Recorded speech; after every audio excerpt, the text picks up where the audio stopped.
In the winter of 1997, something happened in the middle of nowhere that no one has ever been able to explain. A small, forgotten town, tucked away behind forests and dirt roads, simply ceased to exist. There was no warning, no explosions, no storm. One day it was there, full of life, and the next day it was nothing but silence.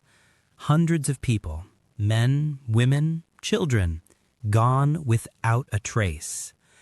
What makes this story even more terrifying isn't just the disappearance itself, but the fragments of evidence that survived.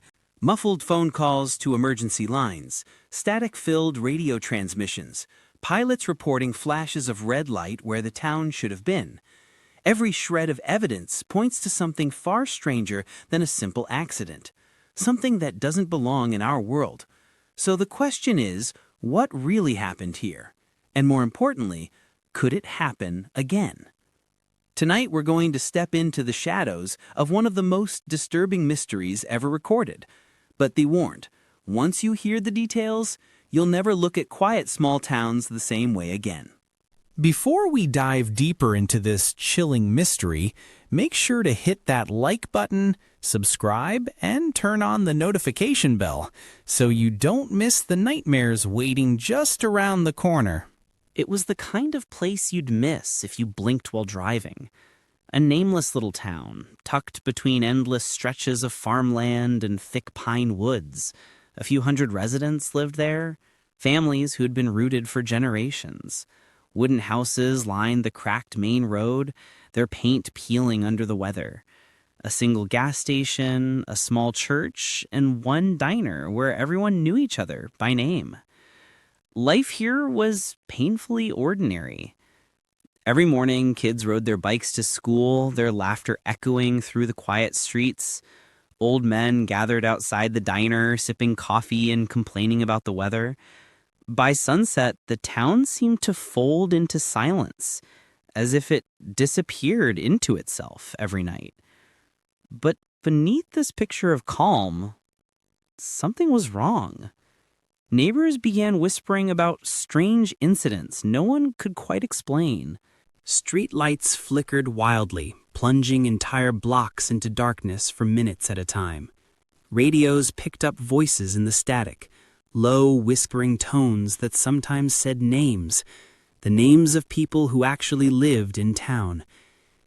And then there was the smell, the faint, acrid scent of smoke that would drift through the streets on windless nights.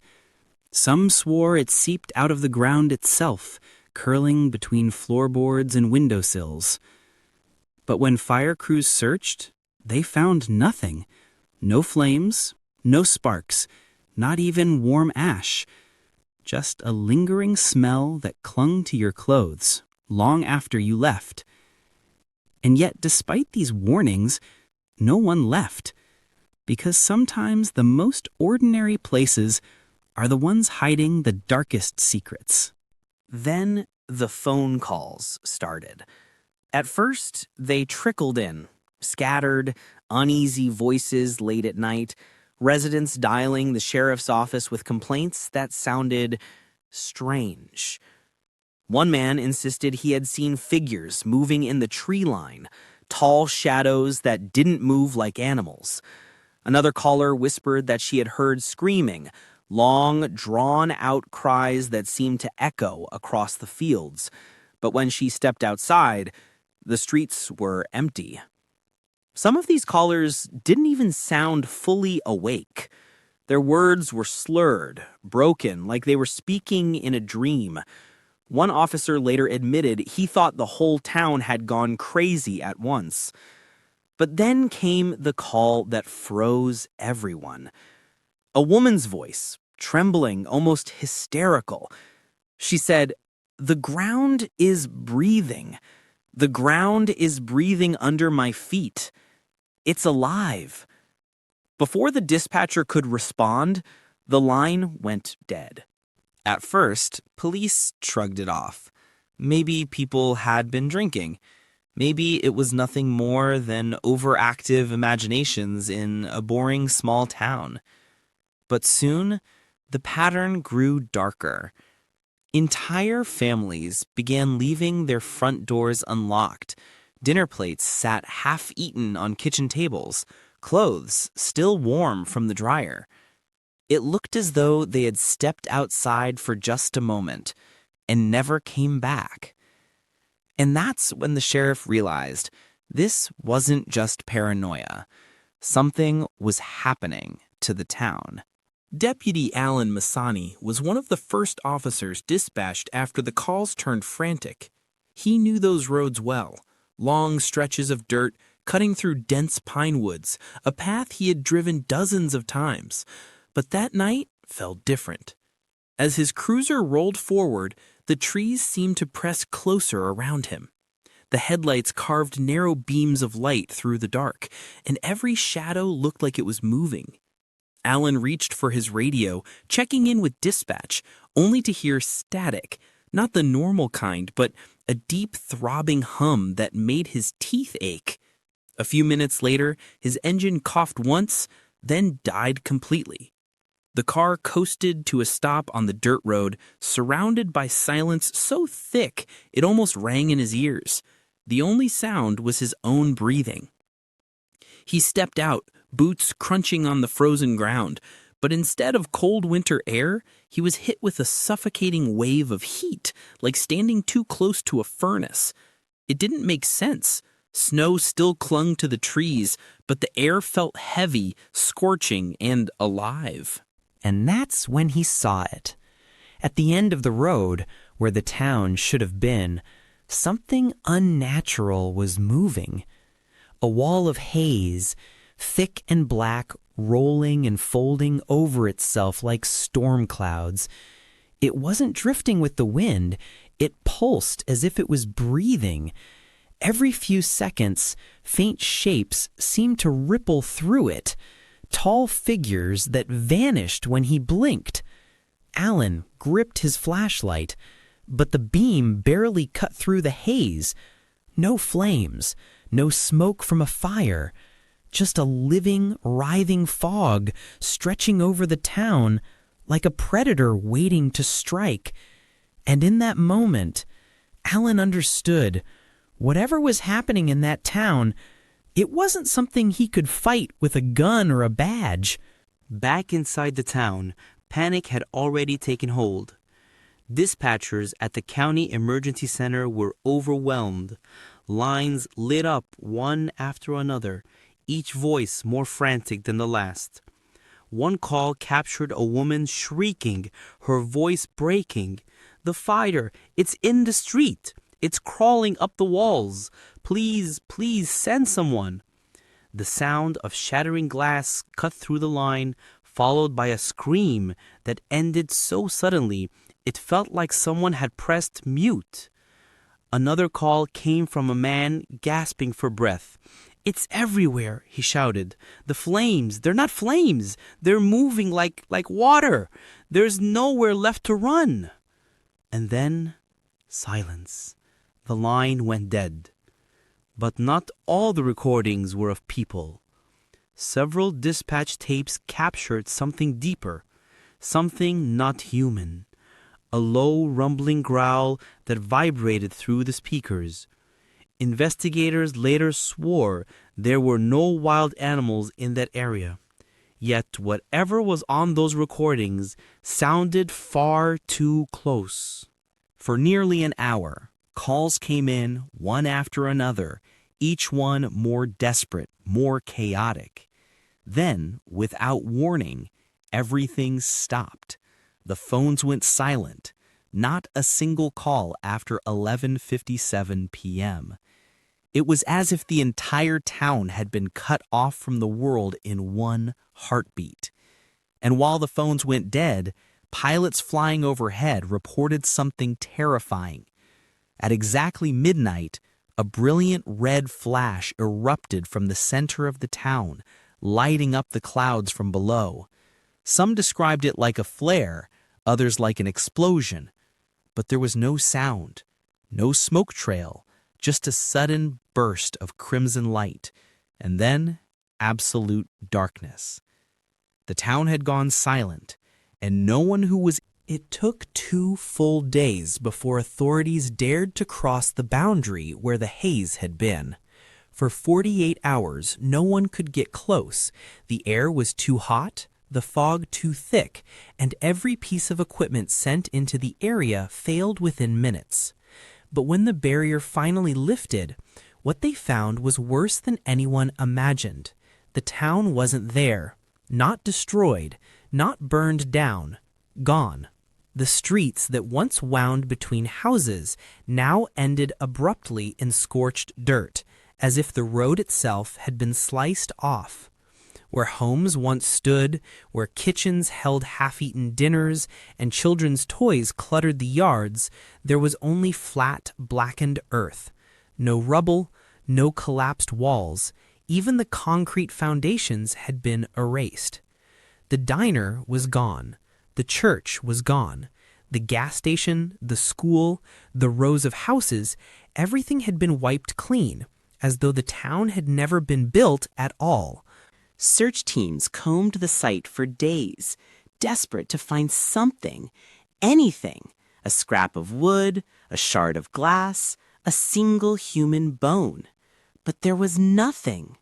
No bodies, no remains, no signs of life. Just silence and a scorched emptiness stretching out under the gray winter sky.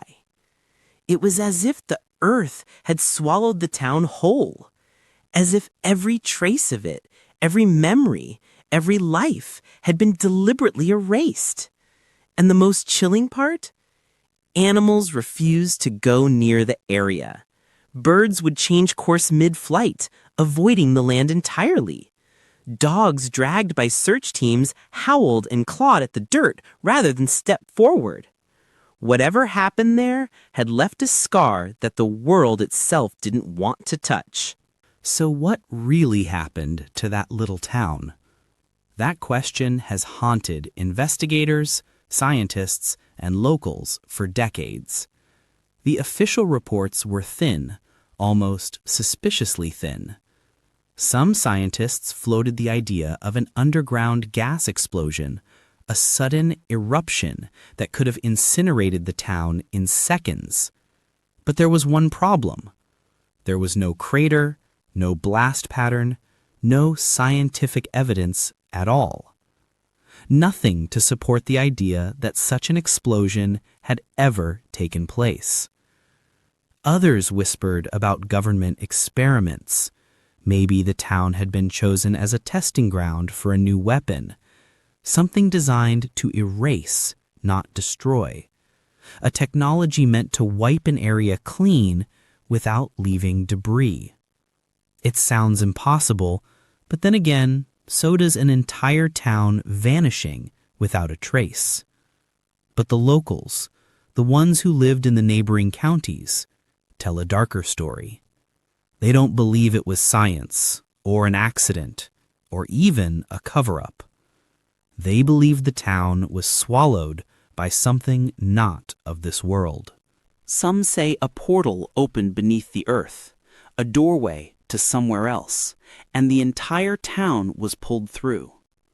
Others believe it was a curse, punishment for something the town had done, a collective sin erased in one night.